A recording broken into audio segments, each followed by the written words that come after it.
ਸੱਚੀ ਗੱਲ ਮੈਂ ਦੱਸਾਵਾਂ ਯਾਰੋ ਸਭ ਨੂੰ ਜ਼ਮਾਨੇ ਵਾਲੀ ਹੱਦ ਮੁੱਕ ਗਈ। ਇਹ ਜੀ ਸਾਡਾ ਮਿਸਤਰੀ ਜ਼ੁਲਫਕਾਰ ਸਾਹਿਬ ਇੱਕ ਨਜ਼ਮ ਲਿਖੀ ਵਦਿਆਂ ਮੈਂ ਕੋ ਆਖਣਾ ਵੀ ਥੱਬੇ ਮੈਂ ਤਾਂ ਕੋ ਸੁਣਵਾਵਾਂ ਅੱਜ ਦੇ ਮਾਹੌਲ ਦੇ ਮੁਤਾबिक।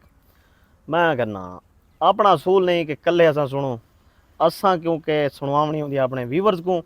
असा क्या भाई सा को सुन वैसे तो साढ़े व्यूवर को सुन वैसे उन्होंने कहा ठीक है जी हुण तुसां ये सुन सो।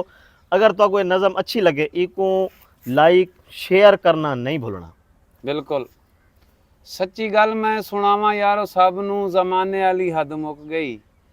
विच बाजार दे करके बहंदे बुढ़ी भेड़ कसाई, दू घरां दा बालन सड़िया गलन ते ना आई। सच्ची गल मैं सुनावा यारो सब नू जमाने वाली हद मुक गई। बेहयाई दी चली हनेरी शर्म न रही बाकी, बीवी अंदरे सैनमा वेखे शोर खिडावे काकी। सच्ची गल मैं सुनावा यारो सब नू जमाने वाली हद मुक गई। इंग्लिश टाइप जमाना आया की पाया की खोया, पैंट ते शर्ट टाई लगा के आदमी नंगा होया। सच्ची गल मैं सुनावा यारो सब नू जमाने वाली हद मुक गई। इंग्लिश मीडियम लगन क्लासां खलकत पागल होई, बच्चे मम्मी डैडी आखन प्यो ना आखे कोई। सच्ची गल मैं सुनावा यार सब नू जमाने वाली हद मुक गई।